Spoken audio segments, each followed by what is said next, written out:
ইল্লাল্লাহ। এই আপনি কোন পীরের মুরিদ ভাই? আমার কোনো পীর নেই। যার পীর নেই তার পীর শয়তান মানে?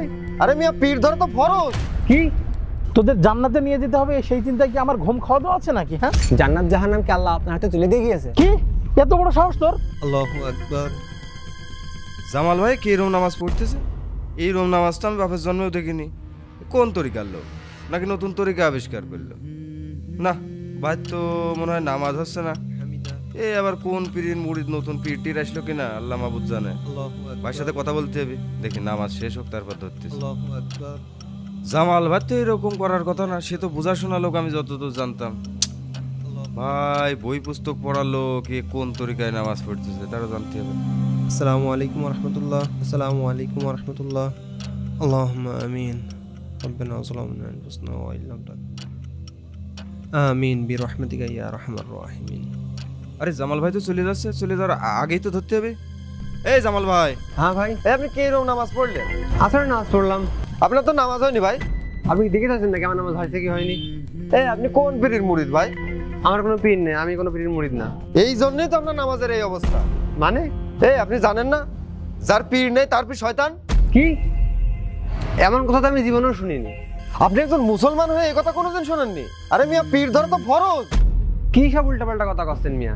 আমি তো কোনো উল্টোপাল্টা কথা বলছি না। আল্লাহ তো কোরআনের ভিতরে পীর ধরার কথা বলেছে। এমন এক কোরআনের কনে আছে?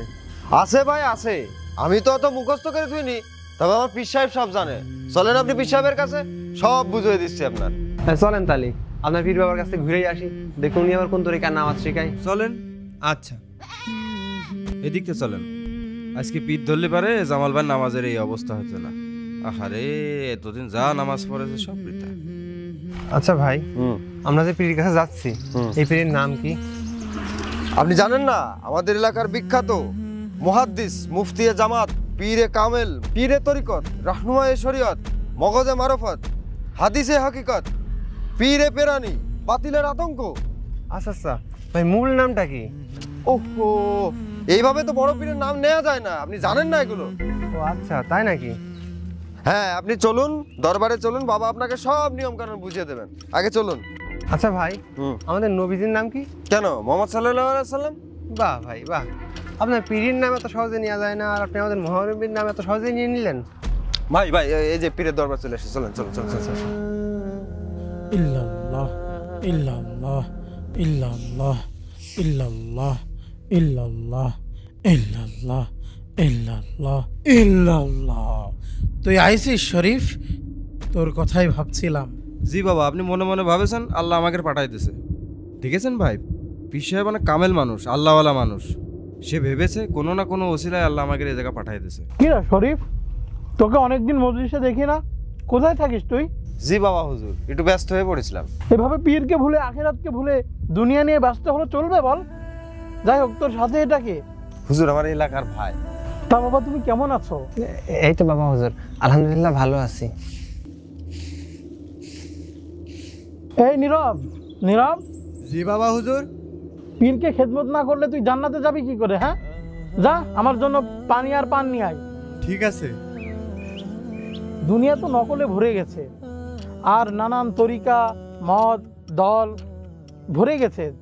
আর এছাড়াও আমাদের নবী করিম সাল্লাল্লাহু আলাইহি ওয়াসাল্লাম তো বলেছে যে আমার উম্মতের ৭৩ দল হবে, এর মধ্য থেকে এক দল জান্নাতে প্রবেশ করবে। তারা কারা জানো? যারা কোরআন হাদিস আঁকড়ে ধরবে তারা না বাবা? ঠিক বলেছো, কিন্তু এই কোরআন সুন্নাহকে বুঝতে হলে তো একজন হক্কানি উস্তাদ ধরা দরকার, তাই না? জি বাবা হুজুর। আর জানো তো, আমার বাবা ছিল কুরাইশ বংশের একজন কামেল পীর, আমি তার আওলাদ। এজন্য আল্লাহ তাআলা আমাকে মারফতি জ্ঞান দান করেছে। তুমি আমার সহবতে থাকলে জান্নাতে যেতে পারবা। ঠিক আছেন বাবা, সত্যি নাকি? আরে হ্যাঁ, আমাদের বড় হুজুর কেবলা তো কিয়ামতের দিন জাহাজে করে আমাকে সকল মুরিদগণ নিয়ে জান্নাতে যাবে। তাই নাকি? তাহলে আর করছি কি, আপনি এখনই আছে যে হুজুরের কাছে বায়াত গ্রহণ করেন। সে করা যাচ্ছে, কিন্তু বাবা আমি শুনেছি আপনি নাকি রাতে ঘুমান না, ফজরের নামাজ পড়ে নিশা নামাজের ওযু দিয়ে, সত্যি নাকি? তোদের জান্নাতে নিয়ে যেতে হবে সেই চিন্তায় কি আমার ঘুম খাওয়া দাওয়া আছে নাকি? হ্যাঁ, কেন বাবা, আমাকে জান্নাতে নিয়ে যাওয়ার দায়িত্ব কি আল্লাহ আপনারা দিয়েছে, নাকি আপনার শরীরে কোনো হক নেই, বউ বাচ্চা ত্যাগ করেছেন? কি এত বড় সাহস তোর, আমার সাথে তুই এইভাবে কথা বলছিস? নালায়েক, মূর্খ, জাহান্নামেও তোর জায়গা হবে না। কেন বাবা হুজুর, জান্নাত জাহান্নাম কি আল্লাহ আপনার হাতে তুলে দিয়ে গিয়েছে? এই রে, ফেসে গেলাম মনে হচ্ছে। আর শুনেন শরীফ ভাই, পীর ধরা ফরজ, আল্লাহ কোরআনে কোনো জায়গায় এই কথা কইনি, বরং সূরা আরাফের 3 নম্বর আয়াতের মধ্যে আল্লাহ কইছে আল্লাহর কিতাব আর রাসূলের সুন্নাতকে অনুসরণ করতে, আর অন্য কারোর অভিভাবক না বানাতে। আর আপনি এই পীর ধরে পীর আশায় বসে আছেন যে এই পীর আপনাকে জান্নাতে নিয়ে যাবে। ভাই, পবিত্র কোরআনে আল্লাহ তাআলা নিজেই বলেছে, ওয়ালা তাযিরু ওয়াজিরাতু উযরা উখরা, কিয়ামতের দিন কেউ কারো পাপের বোঝা বহন করবে না। আর কিয়ামত এমন এক ভয়াবহ বাস্তবতার দিন যেদিন কেউ কারোর দিকে তাকাবে না পর্যন্ত। স্বয়ং নবী মুহাম্মদ সাল্লাল্লাহু আলাইহি সাল্লাম বাদে সকল নবীরা পর্যন্ত নিজের নিজের চিন্তায় ব্যস্ত থাকবে। এ তো দেখছি ধান্দার 12টা বাজাই দেবে না, কিছু একটা করতে হবে। ভাই, কিয়ামতের দিন মাটি হবে উত্তপ্ত তামার মতো, সূর্য থাকবে মাথার নিকটে, আর আপনি ভাবছেন সেই দিন আপনার পীর আপনাকে জান্নাতে নিয়ে যাওয়ার জন্য জাহাজ নিয়ে আসবে, তাই না? ভাই, আল্লাহ তাআলা পবিত্র কোরআনেই বলেছেন, লিকুল্লি ইমরিইম মিনহুম ইয়াওমাইযিন শা'নুন ইউগনি, সেদিন প্রত্যেকের অবস্থা এত গুরুতর, এত ভয়াবহ হবে যে প্রত্যেকে নিজের নিজের চিন্তায় ব্যস্ত থাকবে, কেউ কারোর দিকে তাকাবে না পর্যন্ত, সবাই ইয়া নাফসি বলতে থাকবে। জামাল ভাই এইসব কি করছে? কোনতে জানলো এত কথা? এ তো দোটানার মধ্যে পড়ে গেলাম। ভাই, এখনো সময় আছে, কোরআন সুন্নাহর অনুসরণ করেন, আল্লাহর রাসূলের কথা মেনে চলেন, আর এই সমস্ত পীরের সেবা না করে, পীরের পিছনে টাকা খরচ না করে নিজের বাবা মার সেবা করেন, নিজের বাবা মার পিছনে টাকা খরচ করেন, দেখবেন আল্লাহ তাআলা আপনাকে অনেক বড় প্রতিদান দিবে। আর দান সাদাকা এই পীরের দরবারে না করে মসজিদ মাদ্রাসা ভালো জায়গায় দান করেন, আল্লাহ তাআলা অনেক ভালো প্রতিদান দেবে ইনশাআল্লাহ। আর ভাই, বলছিলেন না যার পীর নেই তার পীর শয়তান? আমার কাছে তো মনে হয় বর্তমানের বেশিরভাগ পীর নিজেরাই একটা শয়তান। যাই হোক ভাই, অনেক বেলা হয়েছে, আমার মাঠে যেতে হবে, আমি বাড়ির দিকে গেলাম, থাকে না। আমাদের সমাজে ভণ্ড পীর, ফকির, কবিরাজের অভাব নেই, যারা ইসলামের নামে আপনাকে ব্যবহার করছে এবং আপনার ঈমান আমল ধ্বংস করছে। সাবধান থাকবেন, কোরআন ও সুন্নাহর অনুসরণ করবেন, আর ভিডিওটি ভালো লাগলে শেয়ার করবেন।